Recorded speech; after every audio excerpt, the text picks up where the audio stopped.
जय श्री राम जय श्री राम जय राम जय श्री राम जय राम जय श्री राम जय राम जय श्री राम जय राम जय श्री राम जय। अध्यात्म रामायण बालकांड प्रथम सर्ग। राम हृदय यम पृथ्वी भवाण्यम दिव्यजे संप्राटित निश्चय में संजात पृथ्वी तले रविकुले माया मनुष्यो व्ययम निश्चित हट राक्षस पुनराद ब्रह्म तत्व माध स्थिरा तीर्थी पापहरा विद्या जड़ता ता जानतीस भजे। जिन चिन्मयी अविनाशी प्रभु ने पृथ्वी का भाव टालने चली देवताओं की प्रार्थना से पृथ्वी तल पर सूर्य वंश में माया मानव रूप से अवतार लिया और जो राक्षस समूह को मारता रहा संसार में अपना ही पाप विनाशनी अविचल तेल स्थापित पुनः आधार ब्रह्म स्वरूप में लीन हो गए और उनसे जानती नाथा मैं भजन करता हूँ जो विश्व की उत्पत्ति स्थिति और प्रलय आदि की एकमात्र कारण है। माया की आशय होकर भी मायातीत है, अचिंतनीय स्वरूप है, आनंद धन है, उपाधि तत्व दोषों से रहित तथा स्वयं प्रकाश स्वरूप है। उन तत्व वेदता श्री सीतापति को मैं नमस्कार करता हूँ। जो लोग इस पुराण सम्मत पवित्र अध्यात्म रामायण का एकाग्र चित्त से नित्य पाठ करते हैं, जो इसे सुनते हैं वे पाप रहित होकर श्री हरि को प्राप्त होते हैं। यदि कोई संसार बंधन से मुक्त होना चाहता हो तो वह अध्यात्म रामायण का नित्य पाठ करे। जो कोई मनुष्य इसका नित्य समझ करता है वह लाखों करोड़ दो दान का फल प्राप्त करता है।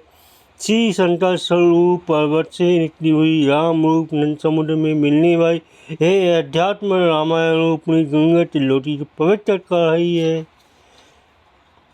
ये समय कैलाश पर्वत पर से तो सूर्य समान प्रकाशमान शुभ भवन में रतन सिंहासन पर ध्यान व्यवस्थित बैठे हुए सिद्ध समूह सेवित नित्य निर्माण सर्व पापहारी आनंद तन देव भगवान की नयन से उनके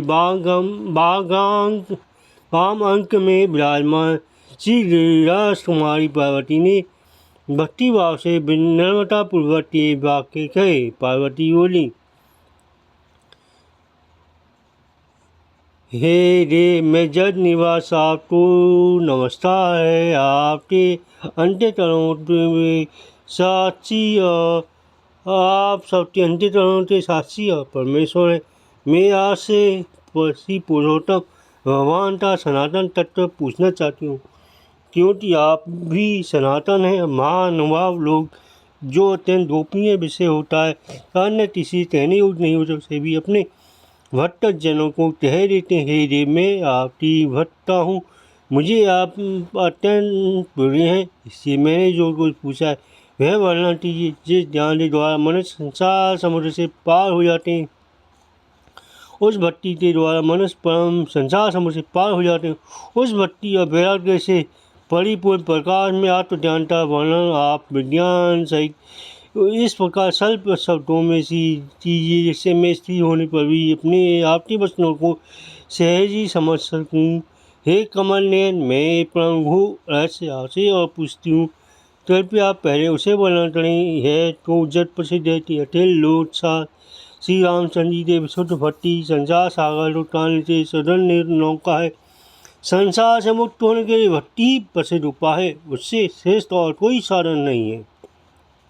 तथापि आप अपने विशुद्ध वचनों से मेरे हृदय की संशय ग्रंथि का छेदन कीजिए। ब्रह्मांड रहित सिद्धगण श्री रामचंद्र जी को परम अद्वितीय शक्ति आदि कारण प्रकृति के गुण प्रभाव से बड़े बतलाते हैं, तब है निस उनका भजन करते परम पद को प्राप्त करते हैं। परंतु कोई कहते हैं कि राम पर भ्रम होने पर भी अपनी माया से आवृत हो जाने का अपने आत्म स्वरूप को नहीं जानते थे। इसी अन्य वशिष्ठ आदि के उपदेशों से उन्होंने आत्म तत्व को जाना है। अतः मैं पूछती हूँ, यदि वे आत्म तत्व को जानते थे तो उन परमात्मा ने सीता के लिए इतना विलाप क्यों किया? और यदि उन्हें आत्मज्ञान नहीं तो अन्य सामान्य जीवों के समान ही हुए, फिर उनका भजन क्यों किया जाना चाहिए?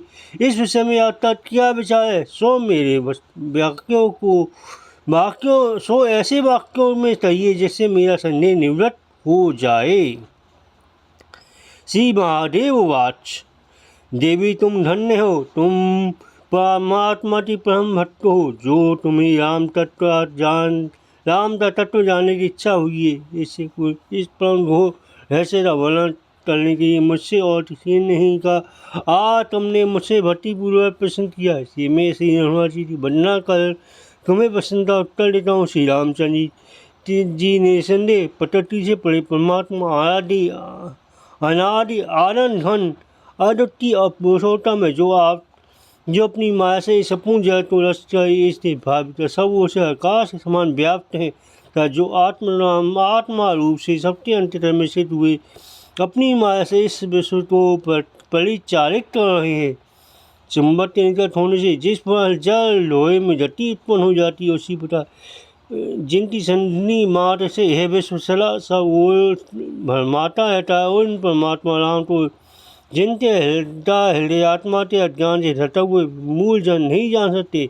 वे मूल उस मायाती शुद्ध बुद्ध परमात्मा में ही अपने अज्ञान को आरोपित करते हैं, अर्थात उन्हें ही अपने समान अज्ञानी जानते हैं। तथा सर्वदा वे स्त्री पुत्र आदि में आसक्त रहने वाले पामर जीव बहुत से कर्मों में लड़े रहते हैं, कर संसार चक्र में पड़े रहते हैं। वे अज्ञे जन अपने गले में पड़े कंठे से न जानने के समान अपने ही हृदय में स्थित परमात्मा राम को नहीं जानते, जैसे उन्हें अज्ञान आदि का आरोप करते हैं। वास्तव में तो जिस प्रकार सूर्य में कभी अंधकार नहीं हटा, उसी प्रकार प्रत्यक्ष आदि दी से अतीत विशुद्ध विज्ञान धन ज्योति स्वरूप परमात्मा राम में अविद्या नहीं रह सकती। और जिस प्रकार चक्कर लगाते समय मनुष्य को नेत्रों के घूमने से ग्रह आदि भी घूमते प्रतीत होते हैं, उसी प्रकार लोग अपने देह और इंद्रिय रूप करताते किए हुए कर्मों का आत्मा में आरोप करते मोहित हो जाते हैं।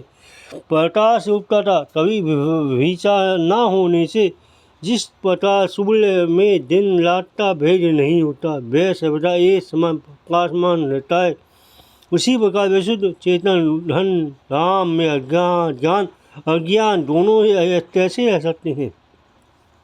अतः परमानंद स्वरूप विज्ञान घन अज्ञान शासी कमलनयन भगवान राम में अज्ञान का लेश भी नहीं है, क्योंकि वे माया के अधिष्ठान है, इसलिए वह उन्हें मोहित नहीं कर सकती। हे पार्वती, इस विषय में मैं तुम्हें सीताराम हनुमान जी के मोक्ष का साधारण रूप संवाद सुनाता हूँ, जो अत्यंत गोपनीय और परम दुर्लभ है। पूर्व काल में रामावतार के समय जब युद्ध प्रिय श्री रामचंद्र जी देवताओं के तत्रूप रामटो संतान सेना वाहनों सहित युद्ध में मारता सीता सुरी व लक्ष्मण सहित हनुमान आदि वाहनों से घिरे हुए अयोध्यापुरी में आए, और वहाँ का राज्य अभिषेक होने पर वशिष्ठ आदि महात्माओं से ढेर कर करोड़ों सूर्य प्रभा धारण कर जब सिंहासन विराजमान हुए, उस समय जो सेवा में समस्त कार्य कर चुका है और उनका कोई बदला नहीं चाहता है, ऐसे भोग इच्छा रहित महामति हनुमान जी को ज्ञानाभिलाषा से अपने सम्मुख हाथ जोड़े खड़े देखकर श्री रामचंद्र जी ने सीता जी से ऐसे कहा है, सीते है हनुमान, हम दोनों से भक्ति रखता है, इसी निष्पाप है और ध्यान का सुयोग पात्र नहीं, तो इसे मेरे तत्व का उपदेश करो। तब लोट भी मोहिनी जनक नंदी सीता जी श्री राम जी से बहुत अच्छा कहकर संलग्न हनुमान को भगवान राम का निश्चित तत्व बतलाने लगी। सीता जी ने कहा, वत्स हनुमान, तुम राम तो साक्षात अद्वितीय चिदानंद घन पर भ्रम समझो बेनिसंदेह समर्थ उपाधियों से रहित सत्ता मात मन इंद्रियों ते अविषय आनंद घन निर्मल शांत निर्विकार निरंजन सर्वव्यापक स्वयं प्रकाश व पापहीन परमात्मा ही है और मुझे संसार की उत्पत्ति स्थिति अंत करने वाली मूल प्रकृति जानो। मैं निरालय से होकर इनकी सन्निधि मात्र से इस विश्व की रचना करती हूँ, तो अभी इनकी सन्निधि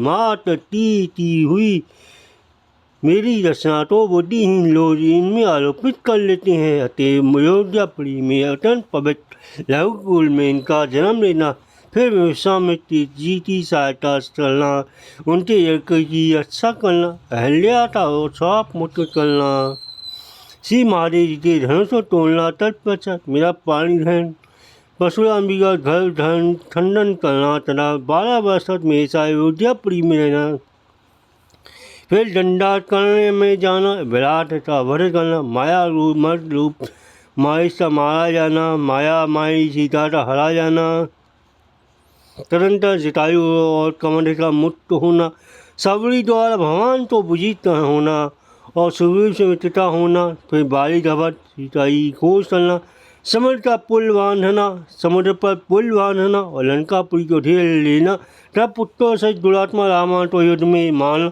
एवं विभीषण लंका का राज्य लेकर पुष्पक विमान द्वारा मेरे साथ अयोध्या लौटाना, फिर श्री रामचंद्र जी का राज्य पद अभिषिक्त होना इत्यादि समस्त यद्यपि मेरे ही किए हुए हैं, तो अभी अज्ञान इन्हें इस निर्विकार परमात्मा भगवान राम में आरोपित करते हैं। ये तो राम सब वास्तव में न चलते हैं, न ठहरते हैं, न शोक करते हैं, न इच्छा करते हैं, न त्यागते हैं, न कोई अन्य की रिहाई करते हैं। वे आनंद स्वरूप अविचल परिणामहीन केवल माया के गुणों से व्याप्त होने के कारण भी वे प्रतीत होते हैं। वे ऐसे वैसे ही प्रतीत होते हैं। तिरंतर श्री रामचंद्र जी के सम्मुख हाथ जोड़े खड़े हुए पवन से हनुमान ने स्वयं कहा, मैं तुम्हें आत्मा अनात्मा और परमात्मा तत्व बतलाता हूँ, सावधान होकर सुनो। जलाशय में आकाश 3 भेद स्पष्ट दिखाई देते, एक महाकाश, दूसरा जलावच्छन आकाश, तीसरा प्रतिबिंबाकाश। जैसे आकाश में तीनों भेद दिखलाई पड़ते हैं, उसी प्रकार चेतन भी 3 प्रकार का है। एक तो बुद्धि विच्छिन्न चेतन जो बुद्धि में व्याप्त है, दूसरा तो जो सर्वत्र परिपूर्ण है और तीसरा जो बुद्धि में प्रतिबिंबित होता है, जिसको आभास चेतन कहते हैं।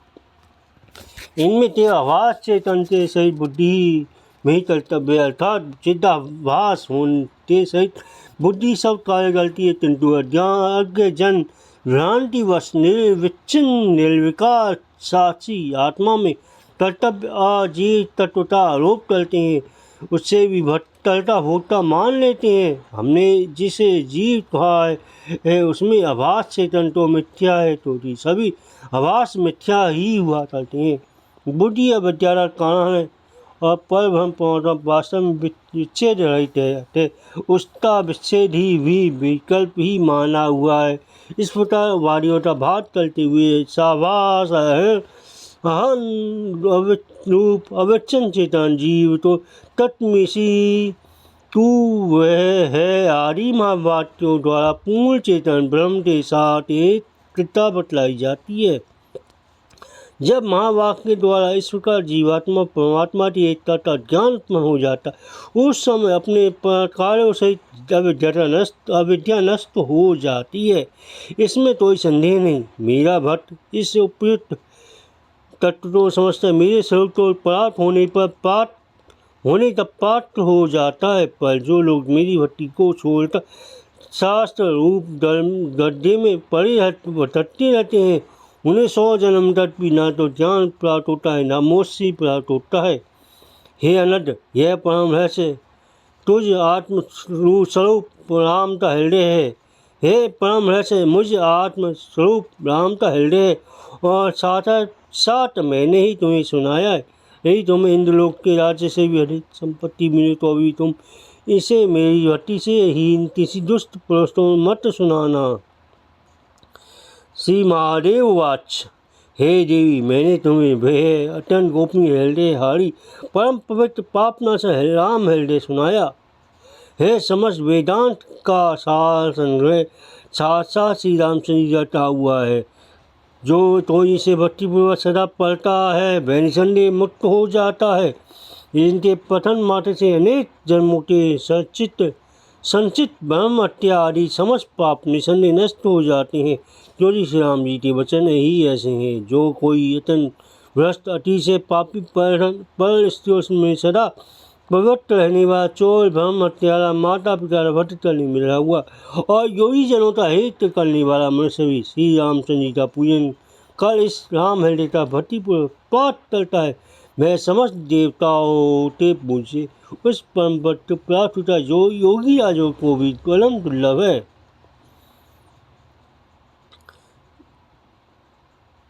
इति श्रीमद्अध्यात्म रामायण उमामहेश्वर संवादे बालकांडे श्री राम हृदय प्रथम सर्ग।